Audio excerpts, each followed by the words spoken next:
2 கொரிந்தியர் 11ஆம் அதிகாரத்தில் 2ஆம் வசனம் பாருங்கள். என்கேஜ்மெண்ட்டை பற்றி பைபிள் சொல்லுது தெரியுமா உங்களுக்கு? இயற்கைக்குரிய காரியங்களை வச்சு ஆவிக்குரிய காரியங்களை போதிக்கிறது, ஆவிக்குரியதை வச்சு பூமிக்குரிய காரியங்களை போதிக்கிறதுங்கிறது வேறு இடத்துல சகஜமாக வருதுன்னு சொல்கிறேன். இங்கே பாருங்கள் 11:2 பாருங்கள். 2 கொரிந்தியர் 11:2 பாருங்கள். நான் உங்களை கற்புள்ள கன்னிகையாக கிறிஸ்து என்னும் ஒரே புருஷனுக்கு ஒப்பு கொடுக்க நியமித்தபடியால் உங்களுக்காக தேவ வைராக்கியம் கொண்டிருக்கிறேன். நியமித்தபடியால்னு சொல்கிறார் இல்லையா? அது இங்கிலீஷில் வாசித்து பார்த்தீங்கன்னா, பழைய இங்கிலீஷில் கேஜேவிலாம் வாசித்து பார்த்தீங்கன்னா, betroth. I have betrothed you to one husband, that is Christ. கிறிஸ்துவனும் ஒரே புருஷனுக்கென்று உங்களை நிச்சயம் பண்ணிட்டேன்றார். பிட்ராத்தல்னா நிச்சயம். பிட்ராத்தல் இங்கிலீஷ் வார்த்தைக்கு அர்த்தம்னா நிச்சயம். நிச்சயதார்த்த ஆராதனைக்கு பிட்ராத்தல் செரமோனின்னு வாங்க. அந்த வார்த்தை பயன்படுத்தப்படுகிறீங்க. அப்போ என்ன சொல்கிறார்? உலகத்தில் பிட்ராத்தல் நடக்குது இல்லையா, நிச்சயம்.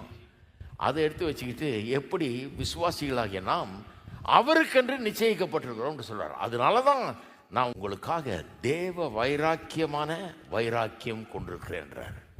நீங்கள் பரிசுத்தமாக வாழணும், நல்லா இருக்கணும், ஒழுங்காக இருக்கணும், பாவத்தில் ஈடுபடக்கூடாது. இதெல்லாம் ஏன் நான் போதிக்கிறேன், ஏன் ரொம்ப கரெக்டாக ஸ்ட்ரிக்டாக இருக்கிறேன் அப்படின்றது சொல்கிறாரு. ஏன் அப்படி இருக்கிறாராம், ஏன் அப்படி போதிக்கிறாராம், எப்படி எதுக்காக கண்டித்து உணர்த்துறார் பல தவறுகளை குறித்து? ஏன்னா நீங்கள் அவருக்கு சொந்தமானவர்கள். உங்களை பிரித்து எடுத்துட்டாரு. ஊரில் 1000 பொண்ணு இருக்குதுங்க, ஆனால் உங்களை செலக்ட் பண்ணிட்டார் அவர் மனவாட்டியா. அதான் நடக்குது திருமணத்தில். எதுக்கு நிச்சயதார்த்தம் வைக்கிறாங்க? ஊரெல்லாம் சொல்லி வச்சுட்டீங்க, பையனுக்கு பொண்ணு பாருங்கன்னு சொல்லியாச்சு, பொண்ணுக்கு மாப்பிள்ளை பாருங்க, ஊரெல்லாம் ஒரு 50 பேர்கிட்ட சொல்லி வச்சுட்டீங்க, எல்லாம் பார்த்துட்டு இருக்கிறாங்க. எதுக்கு நிச்சயதார்த்தம் வைக்கிறீங்க? நிச்சயதார்த்தம் வச்ச உடனே ஊருக்கே தெரிஞ்சிருது இப்போது. ஏன்னா எல்லாரும் போய் சொல்லிட்டீங்களே நிச்சயதார்த்தம்னு. இப்போ நீங்கள் பொண்ணு பாருங்கள் மாப்பிள்ளை பாருங்கன்னு சொன்ன ஆளுங்களுக்கு எல்லாம் என்ன தெரிஞ்சிடும்? பார்த்தாச்சு.